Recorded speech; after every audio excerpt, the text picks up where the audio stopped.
Welcome to the Daily Videcasting. Today, the US-China AI war triggers a global cyber arms race. The data center energy crisis gets completely debunked, and movie theater popcorn buckets become a $100 million industry. It's just a completely wild time to be analyzing the markets right now because honestly, conventional wisdom is just getting shredded on almost every single front. It really is. And you're listening to this deep dive because the headlines are often just surface level noise. So today we are stripping away the press releases to look at the second order effect. Right, looking at who is actually making money, who is just setting it on fire, and what the real mechanisms are behind these massive shifts. Exactly. So let's jump straight into the geopolitical shockwaves hitting the AI sector, because the lead story today is just a masterclass in unintended consequences. There's a viral thread right now from @Levelcio that perfectly captures the fallout of U.S. AI export controls. Oh yeah, the restrictions that were supposedly meant to protect the frontier models. Right. So the U.S. government restricted the export of advanced models, specifically Anthropic's Mythos and Fable architectures, and they cited national security concerns. The goal was, to keep the most dangerous reasoning capabilities out of the hands of foreign competitors. Which makes sense on paper. Sure, but @Levelcio points out that the result has been this spectacular backfire. Because they couldn't access U.S. APIs, China just aggressively funded and built highly competitive open source models. Yeah, we are now looking at Z.AI's GLM 5.2, which is, it's actually matching U.S. performance on key benchmarks. And the kicker here is that because of the restrictions, global users in neutral countries are actively being pushed onto Chinese infrastructure. Now, we need to be very clear up front here. We're not taking a political stance on U.S.-China relations. We are strictly analyzing the strategic and market implications of this data.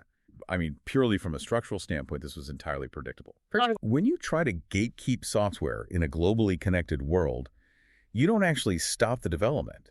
You just force the development underground, or in this case, overseas. Which brings us perfectly to the post from @DavidSachs today. He completely validates this fear, pointing out that Moonshot AI just dropped a new Chinese model called Hemi K3.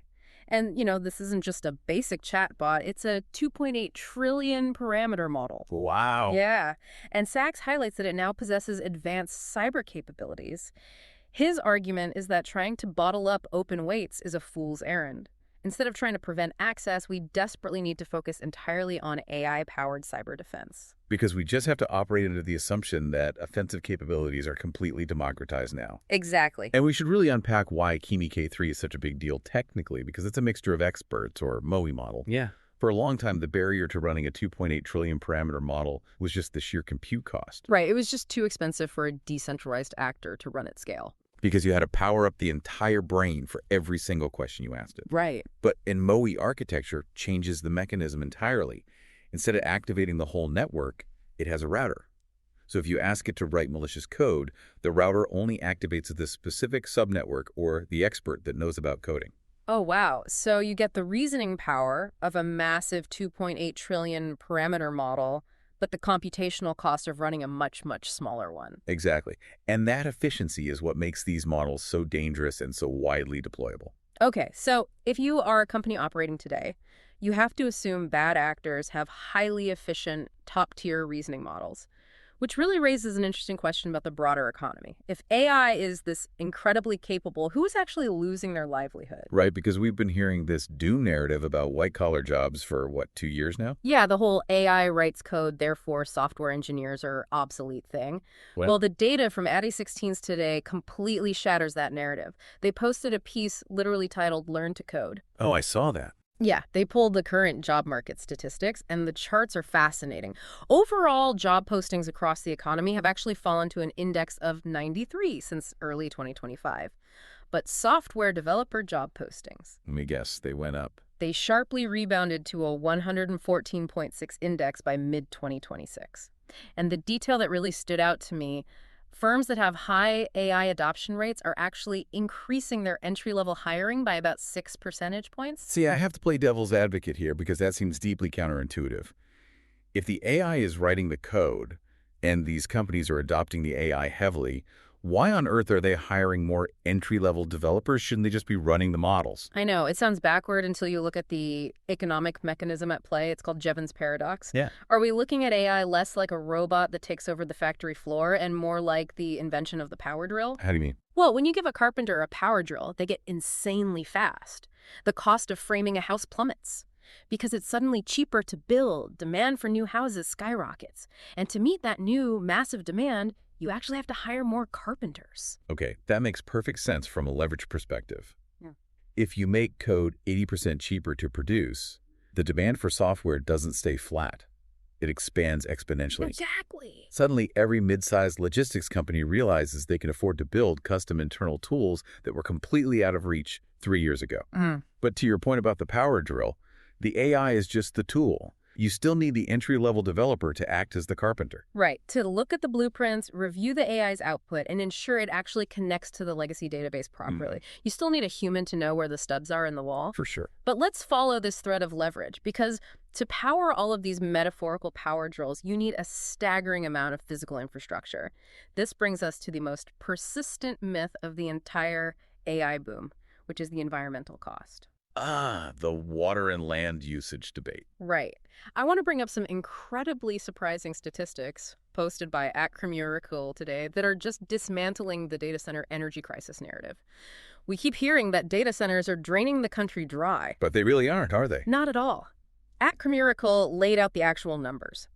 U.S. data centers use about 17.4 billion gallons of water a year.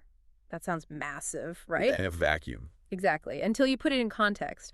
Golf courses use 531 billion gallons. Crop irrigation uses over 43,000 billion gallons. Yeah. And in terms of land, data centers take up just 25 square miles total in the U.S. The visual of that bar chart is wild because idle farmland takes up over 40,000 square miles. Yeah. The land and water arguments always felt like a distraction to me, honestly. Oh, really? But what I really want to zero in on is the actual pain point for the average person, which is the electricity cost. Because the consensus out there is that these massive compute clusters are hoarding power and driving up utility bills for everyday households. Which is exactly what @FrontierCode's data disproves. And this is the part that melted my brain a little bit. His charts show that data center expansion between 2019 and 2024 actually lowered average residential electric rates by roughly 6%. Wait, lowered them? Yes. The index shows actual rates at 100, but the counterfactual, meaning what your power bill would have been if data centers never expanded, is at 106. I know this sounds like voodoo economics to a lot of people. Sure. Like, how does a massive corporation consuming gigawatts of power make the power bill cheaper for the listener at home? Right. Walk me through how that actually works. Well, it comes down to a mechanism called baseload demand. Think about how a local utility company operates. If they want to build a highly efficient, next-generation nuclear reactor or a massive solar farm, they need a multi-billion-dollar loan. Banks won't give them that loan if power usage fluctuates wildly based on, whether people are running their air conditioners in the summer. But when a data center moves into a region, they sign a contract guaranteeing they will buy a massive, predictable amount of power 24 hours a day, 7 days a week. Wow. Okay. That is baseload demand. Exactly.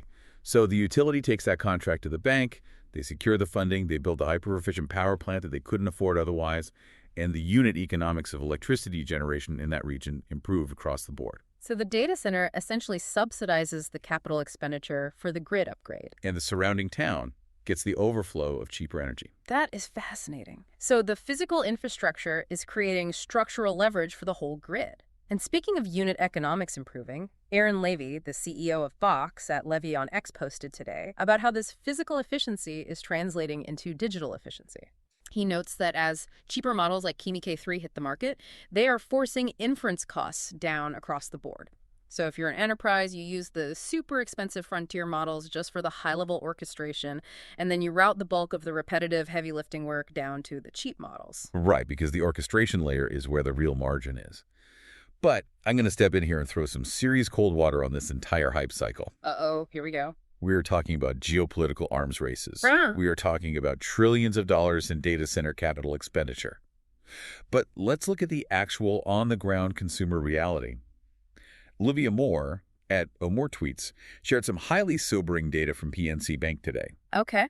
According to the actual banking data, only 2.2% of U.S. households actually have a paid AI subscription. Wait, really? 2.2%? Yes, we are talking about an average monthly spend of just $20 to $31. For all the noise, the actual consumer penetration for paid AI is practically a rounding error compared to something like Netflix or Spotify. Now, Olivia Moore frames this optimistically. She says, we are still so early, comparing the current state of AI to the internet in the 1990s. I mean, she has a point, right? It takes time for consumer habits to shift. It does, but I have to aggressively question the consensus here.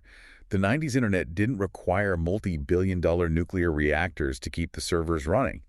Are we really just early, or are we building trillions of dollars in physical infrastructure for a consumer base, where 97.8% of people simply refuse to pay $30 a month to talk to a chatbot? That is the trillion-dollar question right there. And if you are an enterprise developer listening to this right now, the takeaway is clear. The consumers aren't paying the toll, so the AI companies have to extract that revenue from you. Yep. Because consumer adoption is stalling, we are seeing an absolutely brutal trench warfare playing out between the major AI labs to lock in enterprise teams. Just look at Anthropic today. You mean the Fable 5 rollout? Yes. At Claude, and their developer account at Claude Devs announced they are forcing their new Fable 5 model into the Max and Team Premium plans, but they are capping the usage limits at 50%. Which is a huge cut. Huge. And to soften the blow, they are handing out $100 credits to Pro and Team Standard users. This is all to manage completely unpredictable compute demand. They even suffered a 30-minute outage today where Fable wasn't even selectable in the drop-down menu. Unbelievable. They are literally giving away cash to apologize and manage the server load. And OpenAI is bleeding cash right alongside them. If you look at OpenAI devs, they are actively offering their own $100 credits to get users to migrate onto GPT 5.6 Sol, pushing its reasoning and sub-agent capabilities. It's just a total race to the bottom on price. And a race to the top on features. Yeah. But here is the cynical truth. The real threat to both OpenAI and Anthropic isn't each other. The threat is the cost efficiency coming from the tier just below them. Are you talking about the new FrontierCode leaderboard that at Cognition just launched? Yeah. Exactly. Cognition tracks which models actually write code that a human maintainer would approve and merge into a real-world project. I don't know if you saw where Grok 4.5 landed on that list. I actually didn't see the exact ranking. Where did it fall? It ranks 6th overall. But here's the mechanism that matters. It only costs $1.30 per rollout. It is massively undercutting the top-tier models like Fable 5. Wow. Fable might have a higher success score around 53.5%, but it is exponentially more expensive to run. If you are a CTO and you can get 80% of the performance for 10% of the cost using Grok 4.5, that is what you are going to deploy at scale. The pricing floor is just collapsing in real time. And this obsession with micro leverage and efficiency isn't just happening at the macro pricing level. It's happening at the absolute granular code level, too. I saw a fascinating post from Mitchell Hashimoto today at Mitchell. The HashiCorp guy. Yeah, he's the creator of the Ghosty terminal emulator and the co-founder of HashiCorp. He was doing some performance profiling on Ghosty and found that a massive 10% of its I/O time was just being completely burned, wasted. Wait, 10% on what? That is a massive leak for a high-performance application. Right. It was literally just logging warnings for unsupported sequences. 10% of the system's time was spent writing down things it couldn't do. That is absurd. So they looked at the mechanism, added a simple log once per sequence helper, and poof, the overhead was deleted. It's like running a marathon, but every 10 steps you have to stop, pull out a notepad, and write down that you aren't wearing a hat. That's a great analogy. The writing itself isn't hard, but the constant starting and stopping destroys all your forward momentum. In the AI economy, unit economics and these kinds of micro-optimizations are everything right now because every millisecond of compute costs real money. It's all about leverage. But, what's really fascinating is when this digital drive for perfect efficiency crashes violently into physical, bureaucratic reality. Right. We see this playing out perfectly with Balaji Srinivasan's project in Malaysia today. Yes, the network school. Let's transition from digital infrastructure into physical culture and real estate, because this story from Matt Balaji's is just wild. Over the last 24 hours, the media was running breathless headlines saying the network school is being investigated and shut down by the Malaysian government. Which turned out to be completely fake news. Entirely. Balaji posted a long clarification explaining that they basically just received two mundane municipal notices. One was an order to change the text on a physical sign outside the building. Okay. The other was a hyper-specific zoning issue because they joined two adjacent co-working units together. And apparently, the local business license covered the left side of the room, but not the right side. It is the ultimate collision of futuristic tech ambition and local reality. I mean, you're trying to build a sovereign, decentralized network state, and you get tripped up because the local city council doesn't like your signage. It's so funny. But this also highlights the intense political friction tech hubs face when they try to establish a physical footprint.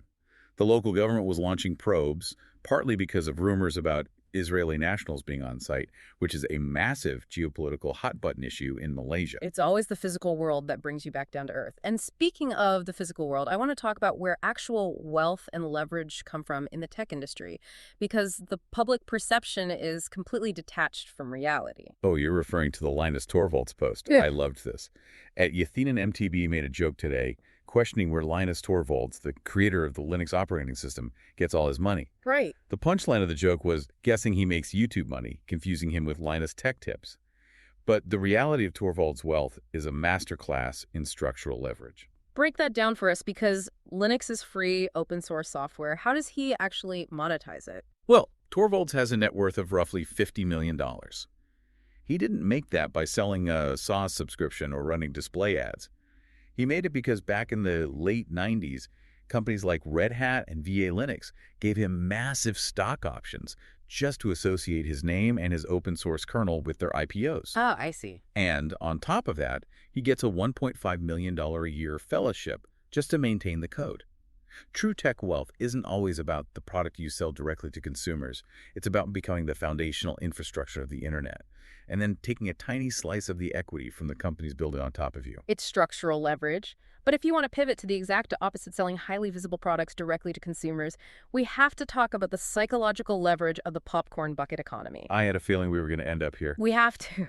At TrontiFan dropped this massive analysis on AMC movie theater popcorn buckets, and it blew my mind. Yeah. Remember in 2024 when Dune 2 came out, and AMC released that incredibly suggestive open-mouthed sandworm bucket that went insanely viral? Unfortunately, yes. That image is permanently burned into my memory. Well, it spawned a literal $100 million industry. Trong notes that AMC is going from making $0 in themed bucket sales in 2023 to projecting $100 million in 2026. That's insane. They are selling Buzz Lightyear helmets, Devil Wears Prada handbags, and giant Odyssey Trojan horses just to hold your popcorn, charging anywhere from $20 to $80 a pop. And people are buying them out and reselling them on eBay for double. It is the financialization of everything. Mm-hmm.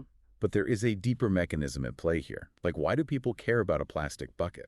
I think it comes down to physical scarcity in a digital world. We live in an era where movies are just infinitely reproducible bits on a screen. You stream it, you forget it. The popcorn bucket is the only physical, scarce artifact that proves you actually participated in a cultural moment in the real world. Right. AMC isn't selling cheap plastic. They are monetizing FOMO and physical status signaling. That's exactly right. It speaks to a very fundamental human quirk. We are incredibly malleable creatures who adapt to the cultural signals around us. Paul Graham at Paul had this really insightful post today about his partner Jessica that touches on this exact kind of adaptation. Oh, what did he say? She went on 3 college campus tours in 3 days, and just from being around the undergraduate tour guides, she unconsciously started slipping into uptalk. Uptalk being that vocal habit where every statement suddenly sounds like a question. Precisely. The psychological term for this is speech accommodation. We are literally wired to mirror the pitch, rhythm, and vocabulary of the people around us. It proves how deeply susceptible we are to our environment.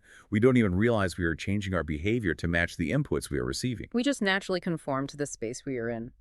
Well, if you want to talk about humans adapting to environments, let's take this to the absolute extreme macro level. The final frontier at Polymarket highlighted a massive scientific discovery today.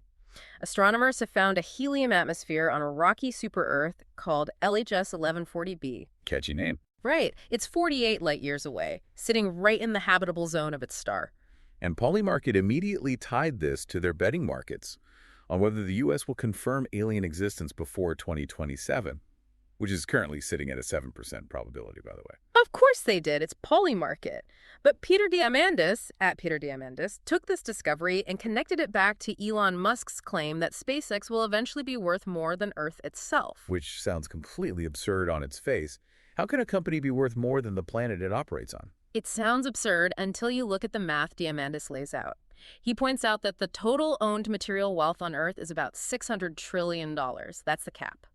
But space holds near infinite quantities of every valuable resource we fight over down here. Metals, water, energy sources. Exactly. It's just sitting there. Space isn't just an exploration zone. It is the ultimate expansion of the total addressable market. It really puts things in perspective.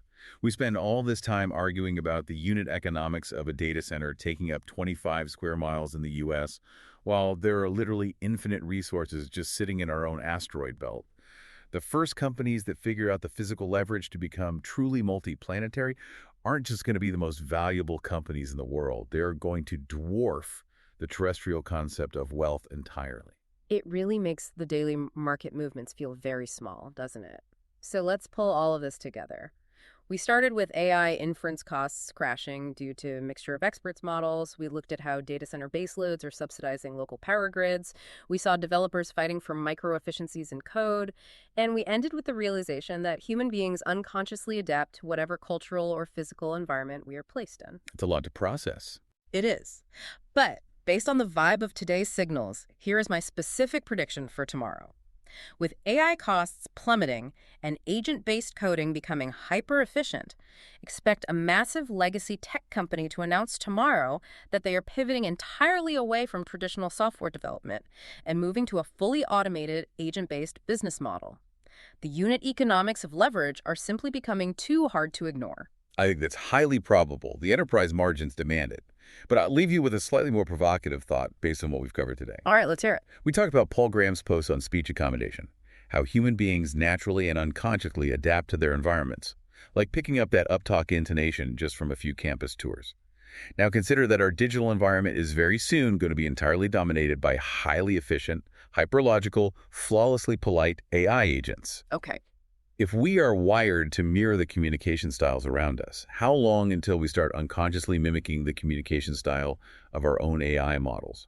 Are we training the AI, or is the AI about to start training us? Wow. That is something to seriously think about the next time you find yourself typing please and thank you to a chatbot. Thank you for tuning in to the Daily Vibecasting. We'll be back tomorrow with another deep dive into the signals shaping our future. Stay curious.